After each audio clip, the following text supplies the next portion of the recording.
빌립보에서 한 사람이 일어나서 와서 우리를 도우라라고 하는 그런 환상을 따라서 바다를 건너 유럽의 첫 도시 이 빌립보에서 복음을 전하다가 귀신 들린 여종을 주인으로 둔 그 여종의 주인들이 고소하고 고발하고 해서 아주 큰 곤욕을 치르고 그리고 다시 이 간수의 집에서 위로를 받고 그리고 두 사람이 옥에서 나와서 루디아의 집에 들어가서 형제들을 만나보고 위로하고 떠났던 바로 이 그리스 서남쪽 도시들을 이렇게 쭉 연결해서 이게 쭉 진행되는 지금 여정입니다. 네아폴리에서 빌립보 그리고 오늘 보시는 암비볼리 그리고 아볼로니아, 데살로니가, 베레아, 아덴, 고린도, 겐그레아 이게 이제 그리스 지역에 있는 해안가 도시들 그런 쭉 도시들을 거쳐서 다시 지중해 통과해가지고 다시 귀국하게 되는데 이 중간에 지나가는 두 도시 암비볼리와 아볼로니아는 그냥 다녀가라고 이렇게 표현됐습니다. 다녀갔다.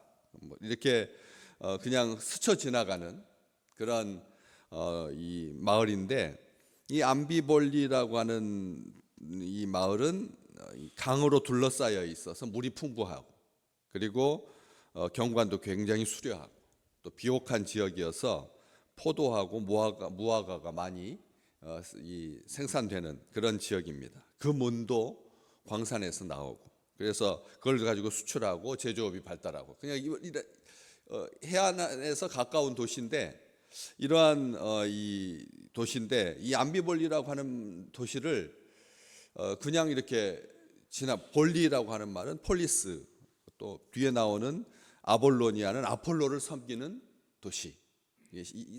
이 마케도니아 지역의 잡신들 그런 어떤 특화된 어떤 지형에 따라서 이름 짓고 그 다음에 섬기는 신에 따라서 이름 짓고 그런 것을 볼 수가 있습니다. 우리 다리 이름에도 무슨 원효대교 해가지고 스님의 이름이 붙어 있는 그런 것처럼 지명의 신의 이름 그리고 지형의 이름을 반영하고 있는데 이 암비볼리라고 하는 이 도시는 그렇게 그냥 일상적인 상업이 발달하고 제조업이 발달하고 그다음에 물이 풍부하고 그다음에 경관이 수려하고 이런 그걸로 지나갈 도시가 아닙니다. 왜냐하면 마케도니아라고 하는 그 도시 그 나라의 1세기경 첫 번째 행정수도였으니까요.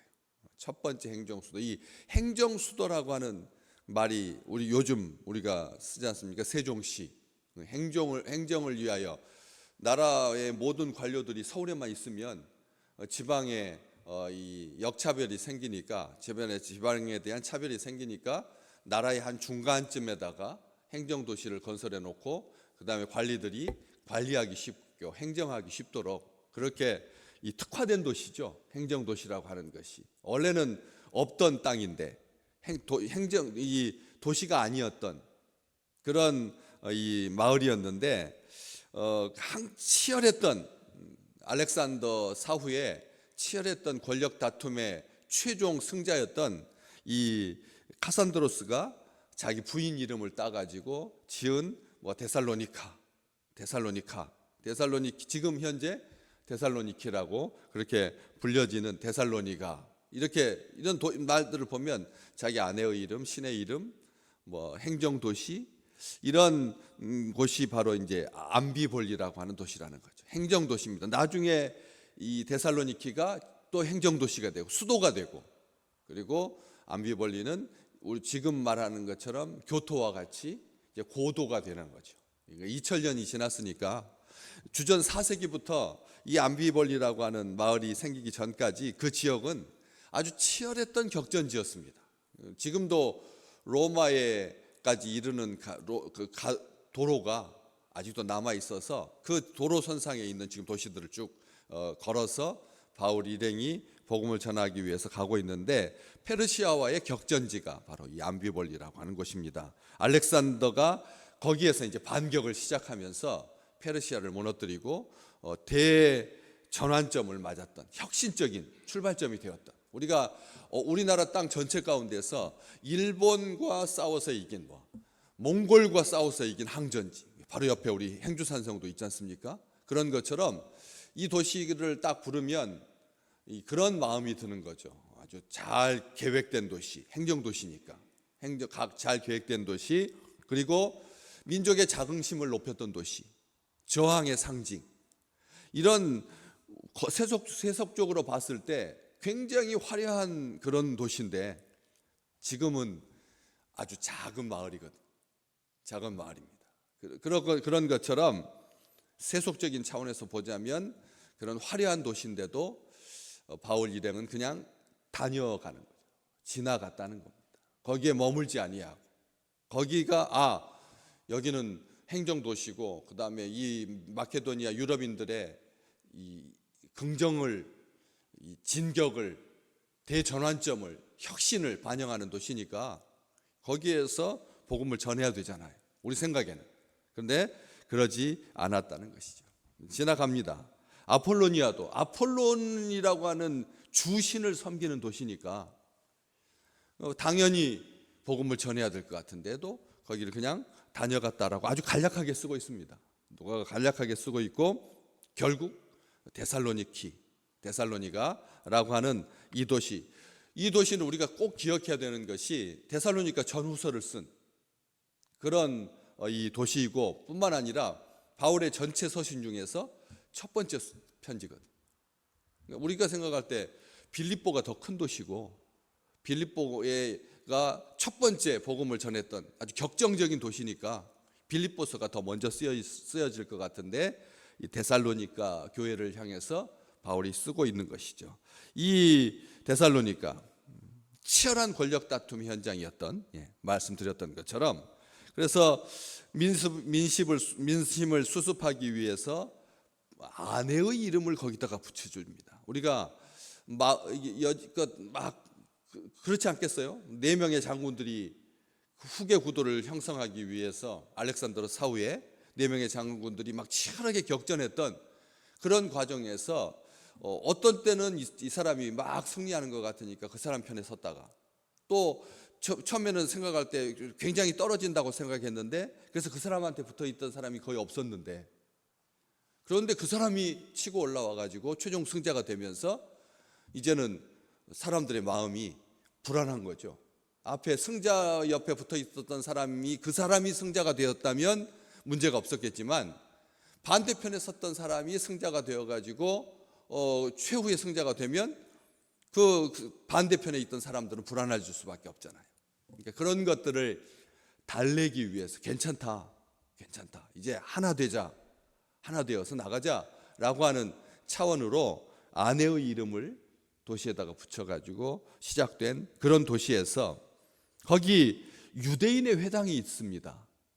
아시겠지만 빌립보에는 유대인의 회당이 없어서 바울 일행이 기도할 곳을 찾다가 강가에 모여있던 여자들에게 말씀을 전하기 시작하면서 루디아의 집이 교회가 되고 간수의 가정이 예수를 믿게 되고, 그런 경험을 하고 했지 않습니까? 그런 것처럼 어떤 때는 회당이 없고 기도할 처소를 찾아야 되고, 또 어떤 때는 어떤 곳은 회당이 있어서 바울이 어떻게 복음을 전합니까? 2절 말씀에 보면 자기의 관례대로 그들에게로 들어가서 새 안식일에 걸쳐서 성경을 가지고 강론했다는 거예요.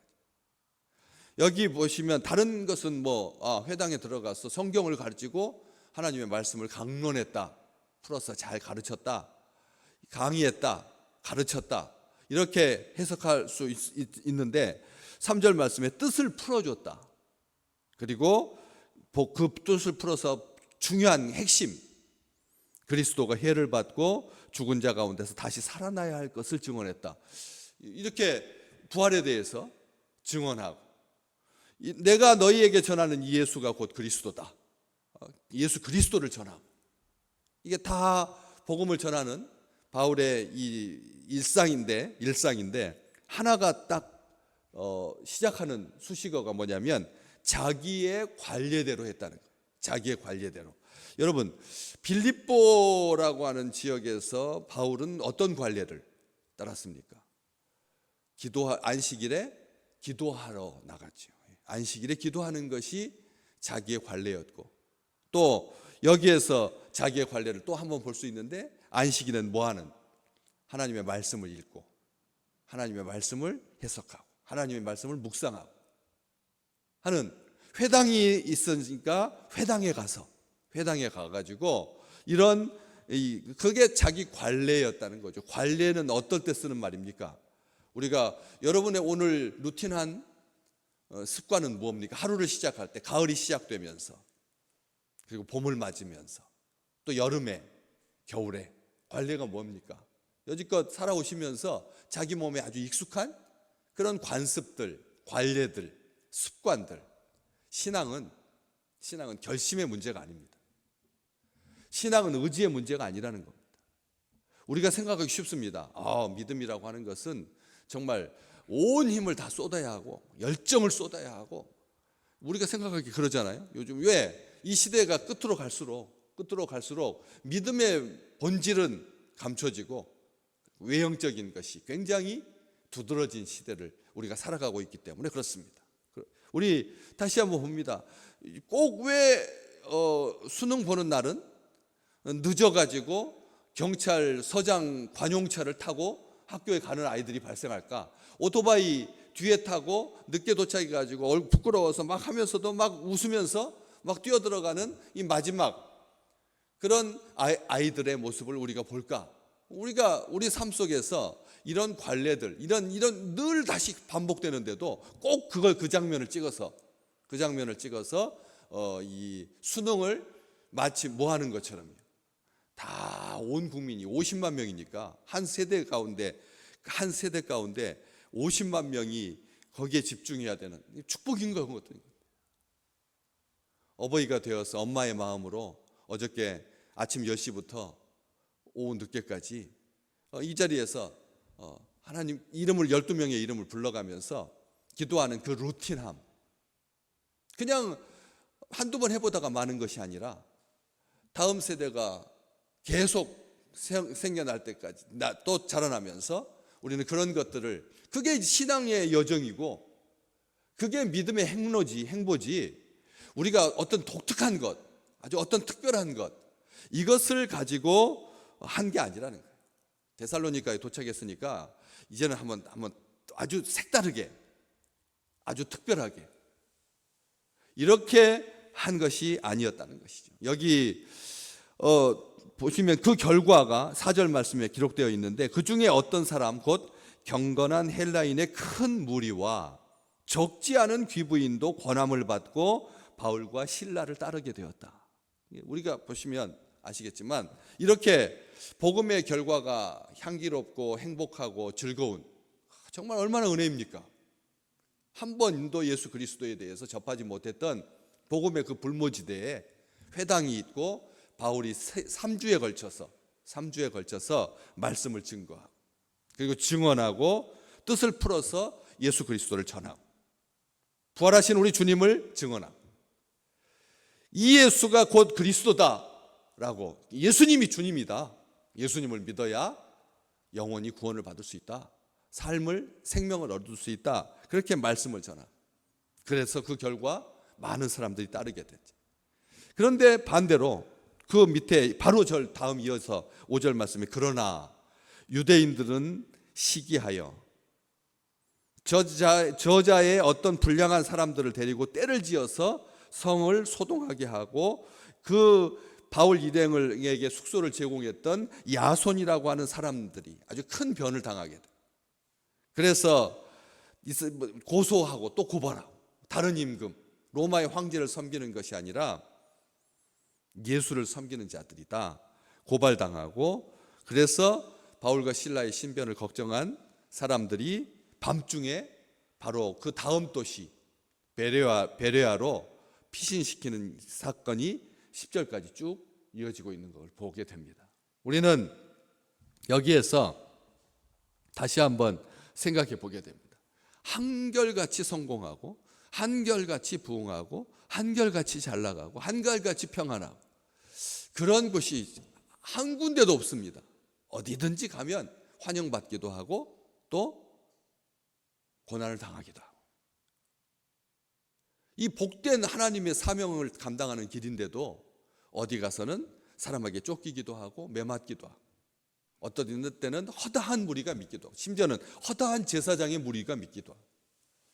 그렇기 때문에 그런 거에 대해서는 우리가 미리서 걱정하거나 고민할 필요가 없다는 것이죠. 오늘 이제 한 주간 또 잘 마치고 추수감사주일을 맞게 됩니다.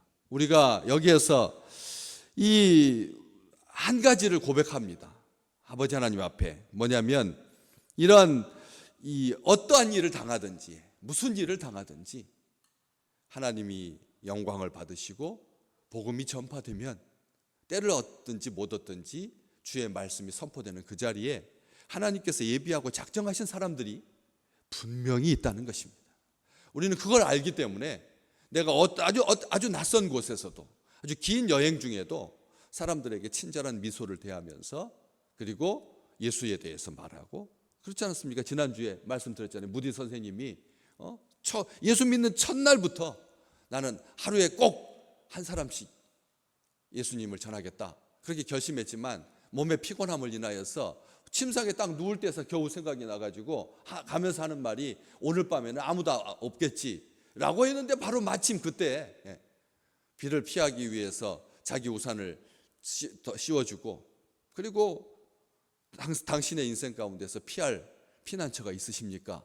정말 인생의 중요한 질문을 묻고, 그리고 예수님에 대해서 말하고 하는 기회들을 보게 되는 것처럼, 우리가 이 땅에 살아가는 날들 동안 이 자기 관례대로, 믿음이라고 하는 것은 습관입니다. 우리 주님께서도 습관을 쫓아서 기도하고, 습관을 쫓아서 회당에 들어가서 말씀을 달라고 하여서 이사야서의 말씀을 읽으시면서 이 말씀이 오늘 너에게 응했다라고 하는 것처럼, 일상이, 관례가 신앙이고 믿음이고 소망이시기를 주님의 이름으로 축복합니다. 우리는 어떤 특별한 결심을 가지고 어떤 일을 가지고 하는 것이 아니라, 하나님께서 우리와 동행하시고, 그게 일상인 삶이잖아요. 일상인 거잖아요. 자녀들 그 똑같은 일들을 매해 보면서 우리는 그게 우리의 삶인 것처럼 어떤 특별한 일이 벌어지지 않았잖아요. 불미스러운 일은 감추고, 또 오늘 또부터 시작되는 또 긴 다음 달 12월 초순에 이 성적의 결과지가 아이들에게 도착하고, 그리고 또 다음 과정을 밟으면서 그렇게 가는 것처럼, 우리가 이 땅에 살아가는 동안 신앙이, 믿음이, 소망이, 사랑이 작심해야 이루어지는 것이 아니라 관례가 되고 습관이 되고, 그래서 일상이 되는, 그래서 순간순간이 다 기적인 하나님의 은총 가운데 거하는 아름다운 생애가 되시기를 주의 이름으로 축복합니다.